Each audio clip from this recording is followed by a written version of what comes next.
Is the Kawasaki KLR 650 a good motorcycle for beginners, particularly for somebody looking to get into dual sport riding on and off-road?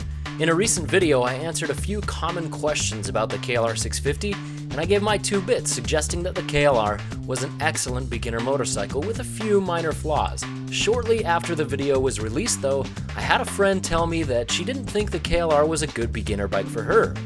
I brushed it off a little bit, but after a while I got an uncommon number of messages stating that the KLR was indeed not a good beginner motorcycle for the people who sent messages. And while I disagree on some points, such as the claim that the lack of power is somehow more dangerous, I couldn't really argue because that was their personal opinion and they made some really good points, so I'll bring them up in this video. What's more is that nearly all of these messages brought up identical points, which means they're legitimately valid concerns for new riders.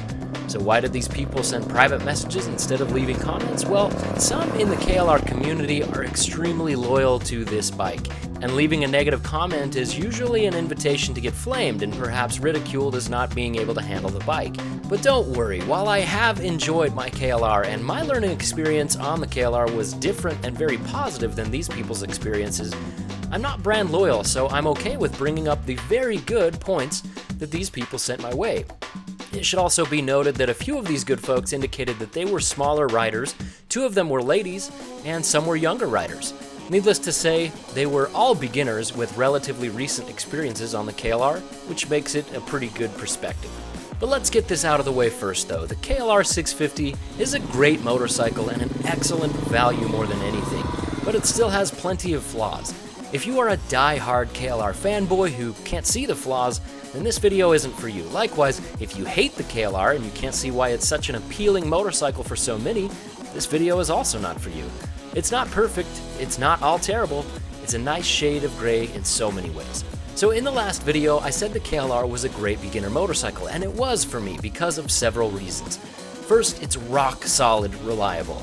I'm going to be totally honest here, even though it marks me as a total idiot. I had no idea what I was doing with a motorcycle when I bought mine. I didn't even know it had an air filter, let alone how to clean one. I didn't really think about oil changes, I didn't think about any maintenance really, and yet it never let me down, not once. I could load it like a sag-spined mule and smash it up or down about anything. Needless to say, I started taking better care of it once I knew, but for those first few years, man, I was really hard on that thing. And that brings up my next point. For somebody new to riding and wrenching at home, it's a fairly simple bike to work on. Before I really rode it much, I pulled off every one of its teal and purple plastics to sand and paint and replace the tires by myself. Basic maintenance like the air filter and oil changes are easy once you figure out that they're necessary. And I even dove in and fixed a leaky oil seal on the countershaft sprocket with a few other minor repairs and mods. It is an easy bike to work on, and with a massive community of awesome KLRistas willing to jump in and help, it's even easier. The next point, and probably the most appealing, is the low cost. People message me all the time with the deals they get on these bikes, and while rare, even KLRs that are just a few years old are out there in the $2,000 range. That's just crazy. When you buy an inexpensive motorcycle, you avoid what I call the Euro curse.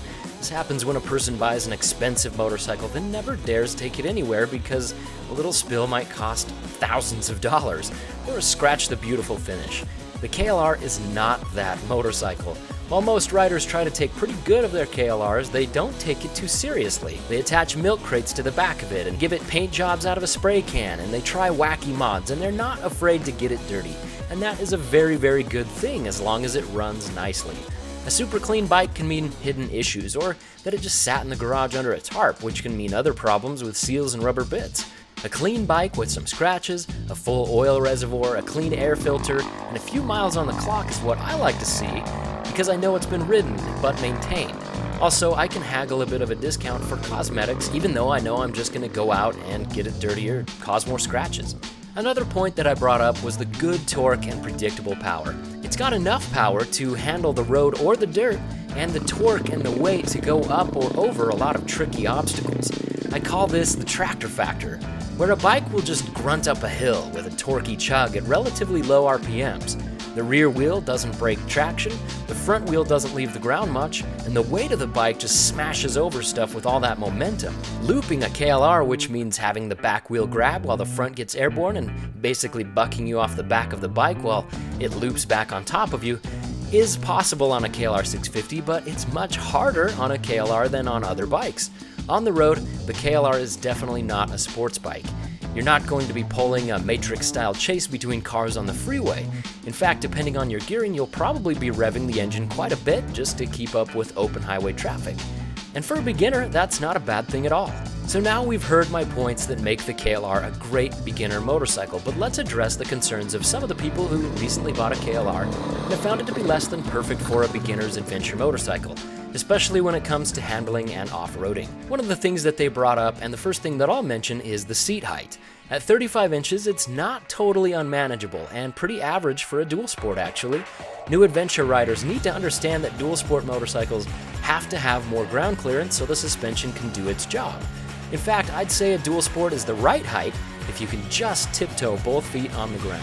The KLR does have a slightly wider style of seat though, so some of that 35 inches feels longer because the seat is wider so your legs are spread across the width of the seat instead of going down to the ground. And I can see why seat height is an issue for some riders, especially for beginners. I'm 5'10" and about America's average height, and I still felt like the KLR really was tall when I was just starting out. So make sure to test out bikes before you buy one to find out which one suits your seat height. Lower dual sports include Suzuki's DR650, which has an adjustable seat height to 33 inches, and the XT225 and XT250 from Yamaha with a very manageable 32 inches. Also, lower profile seats and special lowering links can be purchased and installed, which make a nice difference. Remember though that as you get better at riding, you won't be putting your feet down as much. So even though the 35 inches of KLR seemed high at first, my recent off-road purchases have been nearly 38 inches of seat height.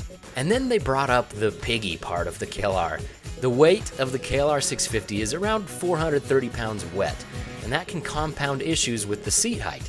I think everybody's had that awful feeling where you go to put your foot down in a rough spot and suddenly the whole earth has suddenly disappeared. Then you've got to wrestle what equates to a full refrigerator with wheels to keep it from taking a dirt nap. These moments can sap energy really fast, and despite the obligatory thumbs up while the bike is on its side pictures, nobody really enjoys dropping or picking up a motorcycle, especially on their own, or when they're fatigued or when the bike is loaded up. For a healthy 5'10" guy, picking up the KLR once or twice isn't really an issue, but adding tough or uneven terrain and 3, 4, maybe 5 or more drops, and that's enough to make a beginner give ADV riding as a whole a big fat bird. The next point that they brought up is that while it's a very rugged and reliable motorcycle, there are still bits that you need to protect that aren't adequately protected for off-road riding from the factory. Without a good set of crash bars, the fairings and tank are vulnerable to damage when dropped. Critical plastic bits on the bars, like the starter button and choke lever, are notorious for breaking, even with wraparound handguards. And the stock plastic engine guard will deflect bits of gravel, but it's not meant for deflecting larger stones or skidding across rocks. The front forks also have a tendency to misalign during drops and get the front wheel out of whack with the bars, which can be remedied by a fork brace. With all of these farkles, the bike is nearly invincible, but little offs, whether they just snap a starter button or bust open a radiator, can be pretty expensive and really ruin a ride. The final point that just a few brought up was the suspension. It takes a lot of money to upgrade suspension and a PhD in duff factoring to get it right. It's not an undertaking that most new riders want to experiment with. I've said it before, but beyond bits that make the bike stop and go, I think suspension is the most critical element to a motorcycle. So the combination of weight and suspension and seat height mean the KLR is aptly nicknamed the Pig. And smaller riders, even myself as an average size rider, can really have a hard time during their first few times off the slab. If you're worried about these issues, head to a dealership and sit on a KLR. Go ride a friend's KLR, try different motorcycles, lower bikes, tall bikes, dirt bikes, other dual sports, see what feels right. And remember that if you find a decent deal on a used bike, you can generally ride it for a season and sell it for about what you bought it for the next spring, and then try a different model that may suit you a little better. And while the points are valid about the KLR as a beginner bike, there's a reason why so many people love them. They are a good all-around motorcycle, and if you can get past some of the flaws and size issues, then it's a marvelous gateway into ADV. However, there is no doubt that if you are intimidated by the size or feel like it's too heavy, that gateway into ADV may be a revolving door that spits you right back out. So make sure to get the right bike, because adventure motorcycling is the best, but it is so much better on a bike that fits your needs. Thank you so much for watching. If this video helped you in some way, please hit that like button and share it with a friend who might enjoy it and get something out of it. If you'd like to help others make their decisions on a bike, please leave your thoughts in the comments below. If you want to see more adventure motorcycling videos about the KLR 650, mods, farkles, and other dual sport and adventure bikes, then hit that subscribe button. And if you want to see more right now, you're going to love the videos on the right. Much love, ladies and gentle tubers, eveRide out.